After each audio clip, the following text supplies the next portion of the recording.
មុននឹងយើងសិក្សាទៅលើ liquidity ខ្ញុំសូមបញ្ជាក់តិចសិនថា liquidity គឺជាអន្ទាក់ឬក៏មានថាភាពតាក់ទាញដែលឲ្យ trader ទុចតាចដូចជា retail trader ពួកយើងហ្នឹងចូលផ្សារមុនពួកស្ថាប័នធំៗឬក៏ធនាគារធំៗអញ្ចឹងទៅដើម្បីឲ្យធនាគារធំៗហ្នឹងអាចប្រមូល liquidity អញ្ចឹងយើងត្រូវសិក្សា liquidity ឲ្យបានច្បាស់ហើយឥឡូវមុននឹងយើងប្រើ liquidity យើងមើលទៅលើសិក្សាទៅលើ liquidity នៅក្នុង fair value gap ខ្ញុំភាសាយើងមេរៀនដែលខ្ញុំចែកម្លេចនេះគឺទៅលើ model អញ្ចឹងគឺខ្ញុំសូមប្រាប់អ្នកគ្នាបានថាគឺយើងត្រូវសិក្សាទៅលើ fair value gap ទេនៅក្នុង liquidity មានថា liquidity ដែលនៅក្នុង fair value gap អញ្ចឹងដោយបច្ចុប្បន្នគឺខ្ញុំបានបញ្ជាក់ឲ្យ time frame គឺវីដេអូមុនអញ្ចឹងអ្នកគ្នាទៅមើលវីដេអូមុនទៅដល់គឺយើងសូមចាប់ liquidity នៅក្នុង low time frame ហើយយើងមួយទៀតយើងត្រូវប្រើ time frame ជាក់លាក់មិនមែនចេះតែបដូរតាមចិត្តទេហើយយ៉ាឥឡូវប្រកាសជាឃើញហើយដែលយើងបានចាប់គឺនេះគឺជាតំបន់ fair value gap ដែលយើងបានបង្ហាញហើយគឺខ្ញុំសូម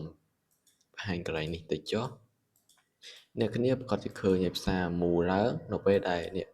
ផ្សារវាបានចុះបង្កើតបានជា structure យ៉ា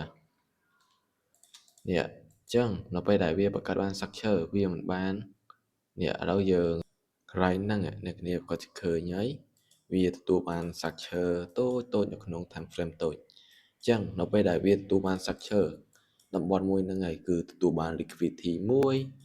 ហើយឥឡូវគឺខ្ញុំសូមហៅងាយយល់គឺខ្ញុំអត់ចង់ប្រើអីពាក្យបច្ចេកទេស order block mitigation block អីញ៉ៃទេគឺខ្ញុំសូមហៅវាទៅលើ supply demand ហ្មងទៅវាស្រួលប្រើជាង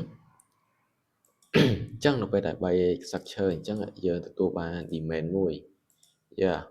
demand ហ្នឹងហើយគឺជា liquidity ដែលមានថាបណ្ដុំ liquidity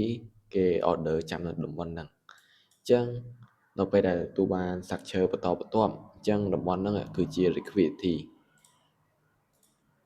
អញ្ចឹងតំបន់ដែលយើងគួរប្រុងប្រយ័ត្នគឺតំបន់អស់ហ្នឹងអញ្ចឹងដើម្បីចង់ចូលផ្សារបានទី1យើងរងឲ្យវាចូលមកតំបន់ fair value gap របស់យើងហើយមានការ sweep liquidity